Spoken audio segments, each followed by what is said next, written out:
Have you ever felt lonely, sad, powerless? Peter Parker felt that way every day. Um, He was a student at Midtown High. Some of the other kids at the school didn't understand why Peter enjoyed the things he did, and sometimes when the kids don't understand something, they can act cruelly. Peter enjoyed all his classes, but science was his favorite. He was the best student Midtown High had seen in many years, and his teachers were very proud of him.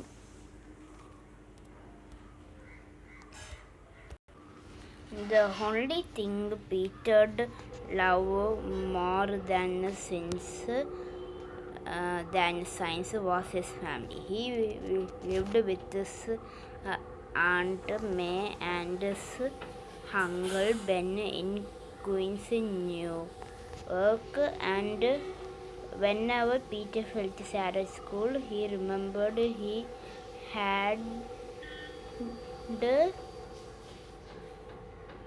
he remembered he had be home soon, and he would start to smile.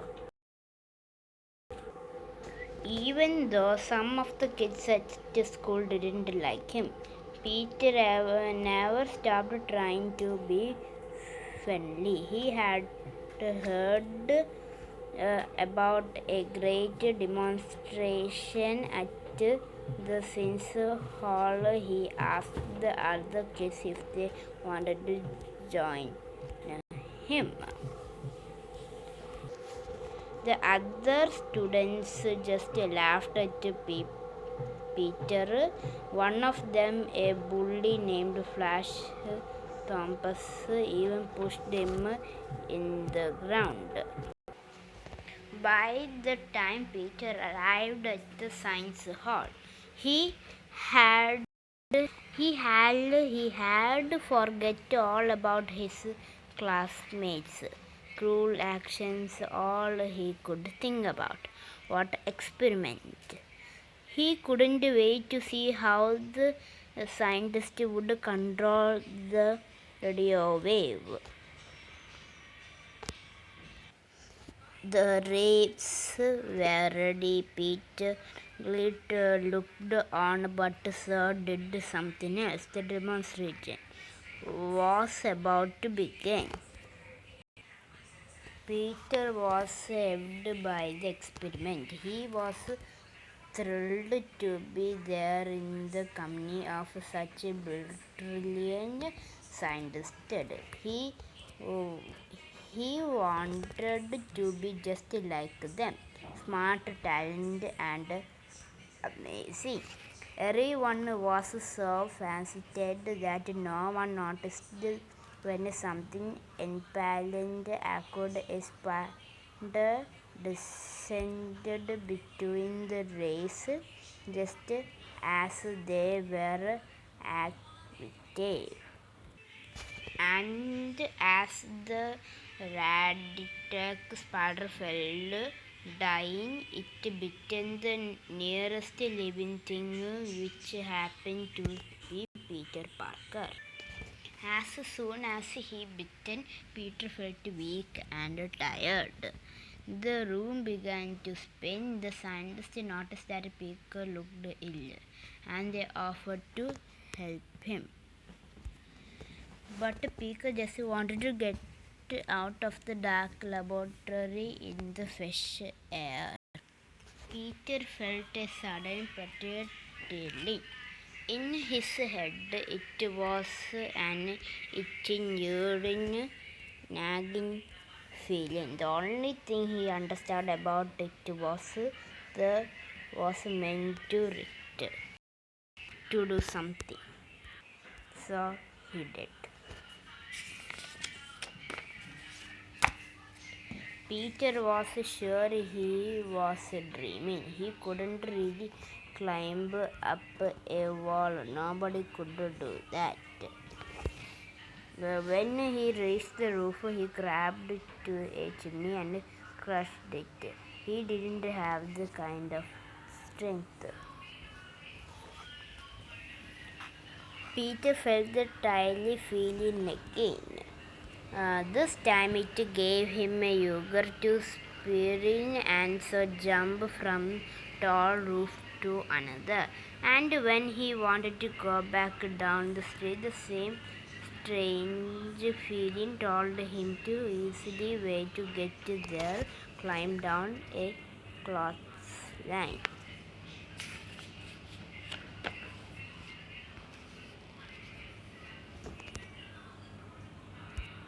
Peter stared at himself in amazement.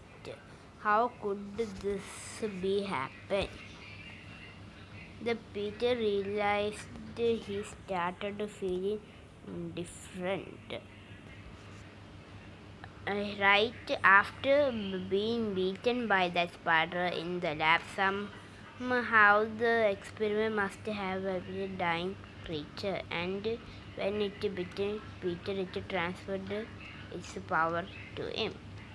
As he wandered home, amazed and half-dazed, a sign outside an old theater caught his eyes. It would be the perfect way to test all the newfound abilities. Peter rushed home and he rushed right back.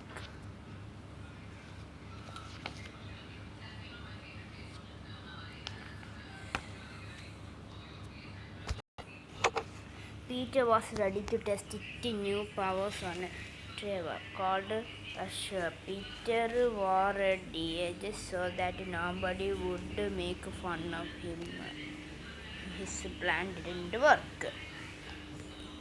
He would be teased and turned enough when Peter challenged him laughed.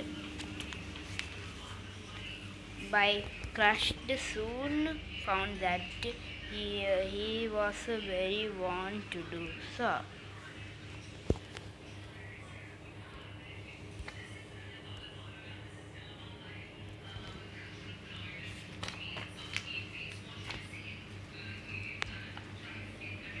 Peter was paid well for the victory, a man in the god. Even asked himself if he would want to be on TV. He would TV. Things finally seemed to be going right for Peter. Plus, Peter had his Aunt May and Uncle Ben at home. They were still doing everything they could to make him happy. His uncle had even saved for a special microphone that Peter had wanted. With his new Microsoft experiment would be better than ever. Uncle Ben reminded him that knowledge and sense were power, and Uncle Ben told Peter, with great power comes great responsibility. Peter was too settled down. He used his new Microsoft, his chemistry set, and his knowledge of science to create a very special fluid. It had the strength, thickness of spider silk. Then he created a device that could spin and fold into a web the same way spider would. He called them web shooter. Finally, he designed a silk new costume. Now all he needed was a stage name. He arrived at one good as soon as Spider-Man. Peter TV appeared a huge hit. After all, who wouldn't be amazed by Spider-Man climbing up walls and swinging from his own webs? Soon everyone wanted a piece of Spider-Man. Peter was stuck, important, wanted, and ever able to push him around again. Not he had powers like this. Peter got lost in thinking about what his new life would be. He daydream about fame, celebrate, and when a security guard called for help down studio hall, he ringed on him. The crook, the guard, was chasing Rickard into the elevator. The door closed and the thief escaped. But Peter took care. He had great power, and from now he only needed to look out from the person himself. It didn't take long for Peter to forget about the officer and the escaped remains. In fact, by the time he got home, they were futuristic things from his mind. He was just happy with the people who loved him. And in his spare time, when he was not studying or home with his family, Peter went outside the favorite particular Spider-Man. But one night on his way home, a TV performance Peter arrived to find was him. Peter knew something was terribly wrong, and he was right. His uncle Ben had been killed by a criminal. The police officers told Peter not to worry. They had gone at an old waterfront warehouse. Peter ran upstairs, put his costume, and he swept over the city to avenge his uncle. Peter was quicker and more efficient than even before. At last, Peter arrived at the warehouse. He had on the wall. The thief was stunned, and that's when Spider-Man spawned into action.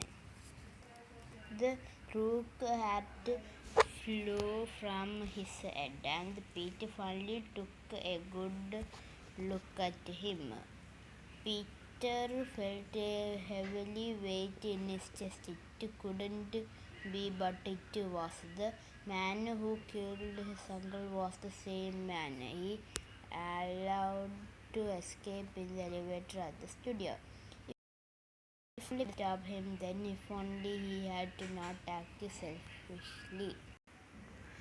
Stunned, Peter tied up the criminal in a web and dragged him straight plumb off the police. To find the most Peter could do now was prevent him from hurting anyone else. Through the haze of the traffic, Peter realized something. He had not chosen the abilities, but it was good how to use them for good. It was not about money or fame of any other rewards. His power could give him. He had finally realized that what Uncle Ben had told him was true. With great power comes great responsibility. And that was the clue that Peter Parker lived by from the day forward.